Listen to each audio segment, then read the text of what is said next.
Hello, Hola, Konnichiwa, Salaam, Ciao Namaste.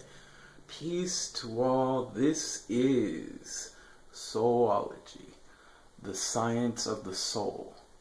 And what we're gonna go over is simply a question that was asked from one of my subscribers about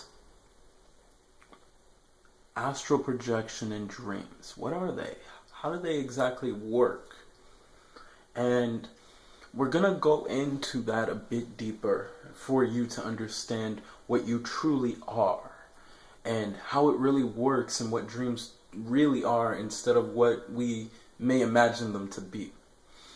And one of the things we will need to understand, first of all, about dreams is simply this. Imagine, for example, you are in a titanium medieval suit. And you walk in this all day, you drive in this all day, you go to work in this all day, you eat in it, you go to the bathroom with it on, you go everywhere. At some point, if we're being honest with ourselves, we're most likely going to be exhausted being in that suit. So, we will probably take it off and go on without it. Your soul is just like you in a sense with the armor on. Your soul can only take so much of this body before it gets exhausted. It is not you, there is no point in you resting just to rest. It's more of a sense to allow the soul itself to rest away from you. Due to the extreme stress, when we've noticed even people between 24 to 48 hours start acting differently and start hallucinating more when they do not sleep. So the importance of sleep helps to balance the soul and how it works and everything. But then the question is, and I've been told this before, is, well, if the soul leaves the body, which it does, then wouldn't that mean you're dead? And no, here's the interesting part about the soul. The soul, what it does is simply this. You're infinite one way or another. And the beauty of you being infinite is a simple fact that your soul can keep you alive while leaving you at the same time. It can be in several places at once. And that's what it does. And one of the many ways it does this is at times through what we call astral projection. Astral projection can be, and I'll make a video on this for you guys out there about how to be able to do astral projection, but what astral projection allows you to do is to jump into different dimensions. You can visit different dimensions such as the Akashic records. You can visit certain memories of who you once were. It can even allow you to visit dimensions of higher beings or even darker beings, give or take their vibration.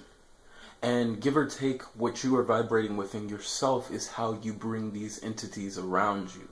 If you live in a fear-based lifestyle, you are more likely to bring these types of entities around you compared to someone who lives in a deep and loving lifestyle vibration.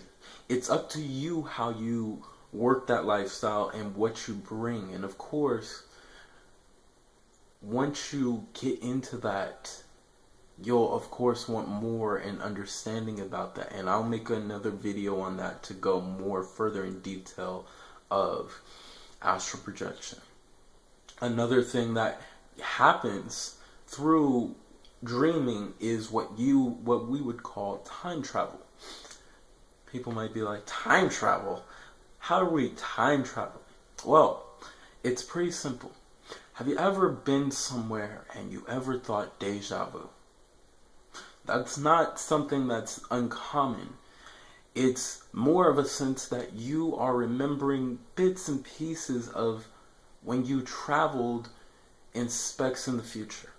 It's a very interesting trick that we do, but we're capable, due to being a soul. Remember, you are one with what you call the creator or energy itself. You can manipulate time itself to travel elsewhere. Now the question might be, well, if I can time travel, then why can't I remember it? And that is the name of the game. Due to the fact that you are physical, your soul at that point in time is not physical. It is not a physical manifestation of who you are or anything. It is just a soul. So it is, in a sense, when you're a soul, you remember who you are, in a sense. As you come back to the body, you forget these things. As many people do, we forget dreams. When you're a child, for example, the reason that many children sleep so much is because of the fact of what they are trying to create in them, which is forgetfulness. They are trying to experience something new in order to create a new version of who they truly are. So sleep for many children is necessary because it is very exhausting getting into a body in the first place, forming and being limited to the physical of what you are and not understanding it fully. So hence why you need a lot of rest.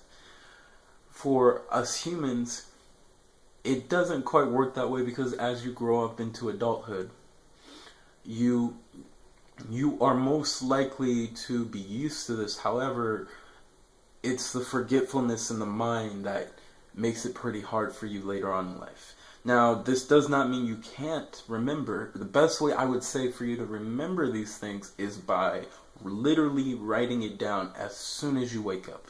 Writing down whatever you can as quickly as possible and constantly going through those. Document it and research it in a sense you might find something more to understand of who you truly are, whether it be memories of who you are, whether it be something you are searching for in life, whether it be a goal you're searching for in life.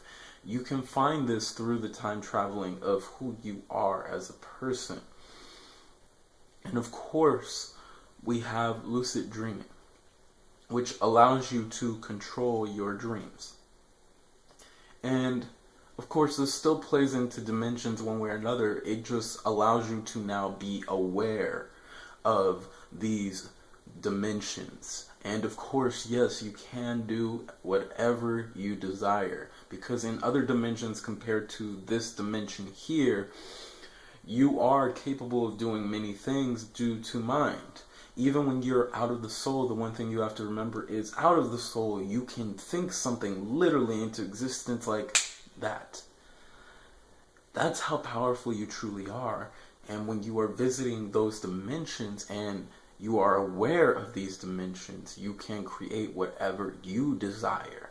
And this is the impressive part of what the body itself and the soul and the mind, all three-part beings can do connected as one. You are a three-part being of body, mind, and soul, and it is impressive just seeing simply how beautiful, how amazing, and how divine you truly are. So, we will end it here, but remember always that you are the gods, the goddesses, and the creators within who you truly are. Always know that to know thyself is to know the creator within. So to everybody out there, have a good morning, have a great afternoon, and a fantastic evening. Namaste.